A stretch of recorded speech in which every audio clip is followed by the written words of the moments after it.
When I was a child, I dreamt of flying one day. Not like a superhero, but like a pilot, and I especially dreamt of being a fighter pilot. If you were born in the 70s like me, you probably took this dream a step further, and also dreamt of being a starfighter pilot, thanks to the incredible trilogy of Star Wars movies that inspired my entire generation. Thanks to the creative geniuses working behind the scenes at Kenner in the late 70s and early 80s, many of us got the opportunity to play out these dreams in a very tactile way, through the medium of toys. Across 3 films we were introduced to numerous Starfighters, and when I was a child, I had the opportunity to pilot many of the toy versions through intergalactic battles that played out in my bedroom most weekends. Where the Kenner Imperial fleet consists of the many variations of the TIE fighters, the Rebel fleet was made up of an eclectic assortment of visually distinct starfighters, and although I owned a Darth Vader TIE fighter in childhood, most of the time I wanted to play with a good guy vehicle like the X-Wing or the Y-Wing, and I always had a heroic Rebel pilot flying the craft. After all, the Rebel fleet was the last line of defence against the evil Galactic Empire. Come with me, toy fans. Hey toy fans, my name is Tony and welcome back to the Analog Toys YouTube channel. The first Rebel starfighter we received in the Kenner line was the original white X-Wing that was first released in 1978. And this was the toy version of the brave starfighters that were flown by Red Squadron and led the attack on the Death Star in the first Star Wars film. The X-Wing starfighters are named for the distinctive shape made when their S-foils are in attack position, and Kenner's designers made sure to include this feature on the toy, which can be activated by pushing down the Astromech's dome that is situated behind the single-seater cockpit. Kenner's version of the X-Wing is slightly under scale, so where the movie version featured both front and rear landing gear, the toy only has a single front strut that can be folded down below the nose of the fighter. Here's the new Star Wars X-Wing fighter and the Star Wars TIE fighter. Spaceships and Luke Skywalker sold separately, batteries not included. I'll get you this time, Luke. Reactivate X-Wing. Both have flashing lights and sound. A hit! There go the solar panels. And Darth Vader got away. The Force is with me. Luke Skywalker wins again. Kenner's Star Wars X-Wing fighter, TIE fighter, and action figures all sold separately. The battery-operated light and sound feature was a neat addition, even if it drove our parents crazy. The X-Wing is an iconic hero vehicle, and even though I wouldn't get one tattooed on my arm, it was my favourite vehicle from Kenner's first wave of Star Wars toys.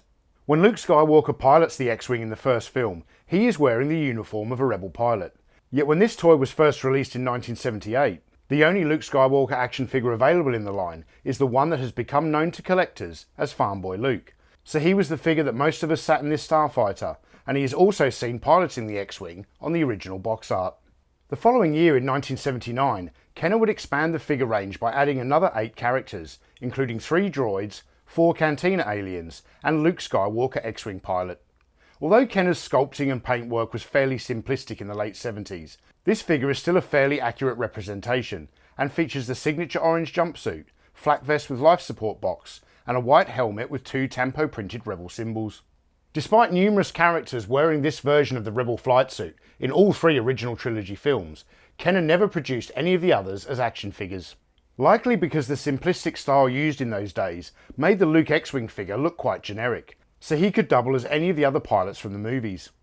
This caused a problem for me in childhood though, because my parents wouldn't buy me multiples of figures I already owned, so when I received the Rebel Snowspeeder, I didn't have 2 pilots to sit in the cockpit, and always had to use a Hoth Rebel trooper to man the harpoon instead.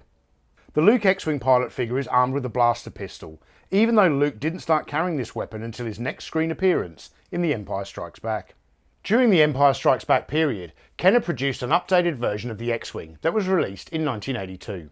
Kenner named this the Battle Damaged X-Wing because they supplied a sticker sheet so you could give your X-Wing a damaged look. The big problem with these stickers though is that you couldn't remove them. It was a one and done deal.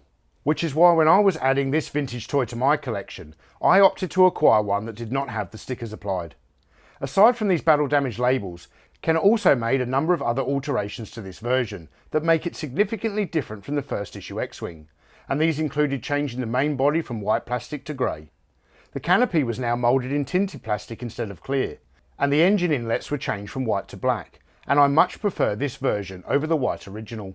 There are also a large number of international variants of the X-Wing toy, far too many for me to cover here, but I will discuss what is likely the most well-known foreign release. And that is the British edition of the X-Wing, produced by Palletoy.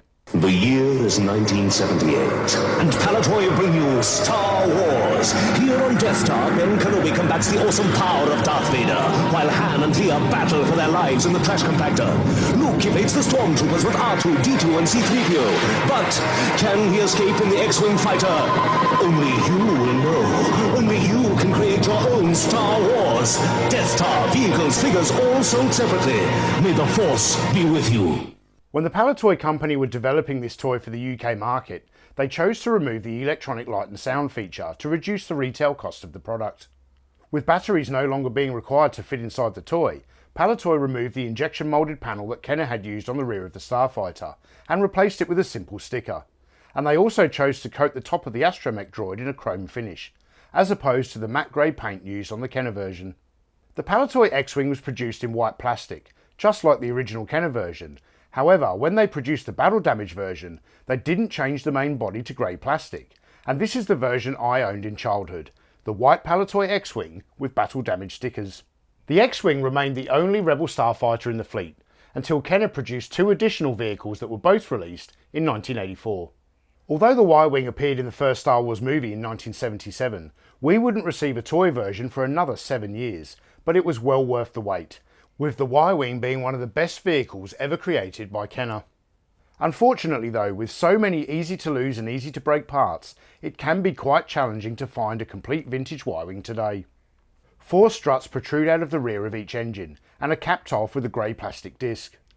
There are 2 removable chin guns, a top cannon, and a 2-piece bomb. A sliding button operates the landing gear mechanism, and a push button releases the bomb from the belly of the starfighter.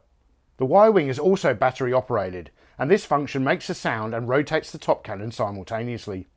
The hinged cockpit canopy opens and a single Star Wars figure can be placed inside. However, Kenner never produced a dedicated Y-Wing pilot, so you could use a figure like 9 Num, but I display mine with a Mego Star Trek Spock figure inside, because this toy was gifted to me by my friend Michael Schaefer, and when it arrived, Spock was sitting in the cockpit, so I've decided to keep him there. Most illogical reaction. The final feature of the Y-Wing is likely my favourite, and that's the inclusion of a recess capable of holding an astromech droid. Where Kenner excluded this feature when designing the X-Wing, and instead used a simulated astromech dome as the push button to activate the S-foils, the Y-Wing can accommodate either the R2-D2 or R5-D4 droid action figures. The Force is back. The rebels won't tire till they see the last of the Empire, and Kenner's there with Star Wars Return of the Jedi Collection. I'm off to rescue R2-D2. Y-Wing fighter, you have to put it together. Batteries not included. Action figures each sold separately. Activate laser cannon. Ready, aim, on target. Luke Skywalker to base, we're coming in. Y-Wing fighter. Action figures sold separately from Kenner's Star Wars Return of the Jedi Collection. If you're a Stan Solo fan and collector like myself, the display possibilities with the Y-Wing are quite numerous. Stan Solo has produced so many different astromech droids over the last few years that they have afforded collectors a wide variety of different coloured droids to situate here, and I often find myself switching out the figures just to see how it changes the appearance of the Y-Wing. The other starfighter released in 1984 was the B-Wing. The B-Wing first appeared on screen in 1983 in Return of the Jedi, and originally this starfighter was supposed to play a much bigger role in the film, but the slimline design of the fighter made it much more difficult to film against the blue screen. The toy version of the B-Wing is absolutely jam-packed with play value, and only needs 2 AA batteries and a pilot to be complete. The B-Wing pilot was sold separately, and by this time Kenner had really nailed the sculpting and paintwork on these figures. The B-Wing pilot looks amazing, with plenty of detail on his flight suit, and he is armed with a small blaster accessory. The play features on the B-Wing starfighter are numerous. The 2 AA batteries are used to power laser battle sounds that are fired from the fighter's ion cannons. A slide button raises and lowers the landing gear, and the B-Wing pilot fits neatly inside the cockpit, which features a canopy that opens and closes.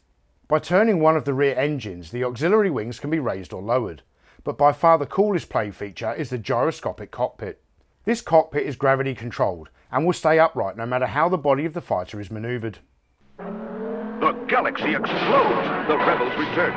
You can relive it all with Kenner's Star Wars Return of the Jedi Collection. The fleet's diving in a hyperdrive. Got it moving. New B-Wing fighters and B-Wing pilot action figures, each sold separately, batteries not included. Asteroid belt, lowering wings, hold on tight. Test our laser cannon. Gyro cockpit stable. We're home free! New B-Wing Fighter and B-Wing Pilot action figures each sold separately from Kenner's Star Wars Return of the Jedi collection. This toy was designed to be flown around in a child's hand, and displaying it on a shelf isn't easy, unless you're happy with it sitting on the landing gear in the boring horizontal position. So for a more dynamic display, I recommend picking up a custom-made acrylic stand from eBay, which allows you to display the B-Wing in flight mode. The final Rebel Starfighter to be produced by Kenner was the A-Wing. Like the B-Wing, this Starfighter's first on-screen appearance was also in Return of the Jedi, and the toy version was part of the Droids line, which was released in 1985. All of the toys released within the Droids line were produced in far lower quantities than the items produced for the main Star Wars line, and as such they are much rarer and command extortionate prices on the secondary market. Because I never played with the Droids line in childhood, and due to the high prices, I've just never had a desire to pick up a vintage A-Wing. Instead, I opted to acquire the 1997 re-release A-Wing from the Power of the Force 2 range, with this example being kindly donated to the channel by George Aitken. Now the Power of the Force from Kenner brings you more big Star Wars detail and more big movie size than ever before. As a rebel pilot, climb aboard your sleek A-Wing fighter and blaze into battle against Darth Vader and his terrifying TIE fighter. Fire! Now dogfight in space with Emperor Palpatine looking on. On Hoth, you fight alongside Hoth rebel soldiers against attacking snowtroopers and their laser cannons. Nobody does Star Wars like the Power of the Force. A-Wing comes with pilot, other figures and vehicles each sold separately from Kenner. The 1997 release uses the same mould as the original, however there are a number of differences between the two toys. Where the original version had an electronic sound feature, this has been completely omitted from the Power of the Force 2 version, but in other areas improvements were made, with the most notable being the airbrush paintwork that looks stellar. The A-Wing features a pair of side-mounted cannons and functioning landing gear. This Starfighter, like all the others produced, has an opening cockpit canopy, yet this is the first time that Kenner engineered a push-button feature to control the opening and closing function. Although the A-Wing pilot was released as part of the Droids line, it was also available within the Power of the Force range of carded figures. But again, both of these are quite rare, and I just can't justify paying the ridiculous secondary market price for these figures. So it's Stan Solo to the rescue once again, as they have created an excellent reproduction of this figure that doesn't break the bank. The A-Wing pilot figure is another great sculpt from this period of Kenner Star Wars, and you can easily see just how much the company improved its figures from the 1979 release of Luke Skywalker X-Wing pilot to the much later release pilot figures. Completing the collection of all the Kenner Rebel Starfighters is both challenging and satisfying. Where the Imperial TIE Fighters all presented a uniformed appearance, the ragtag combination of Starfighters used by the Rebels was a visual representation of how this band of heroes used whatever was at their disposal to combat the might of the evil Galactic Empire in true David vs Goliath style, and Kenner's Rebel fleet allowed us to live out the dreams of being starfighter pilots in our youth. You're all clear, kid. Now let's blow this thing and go home. So thank you all for watching, and if you enjoyed this video, you can click the links up here to check out some of our other vintage Star Wars content, or subscribe to the channel by clicking here, or consider supporting us on Patreon, where you'll get access to hours of exclusive content. I'm Tony from Analog Toys, and may the Force be with you.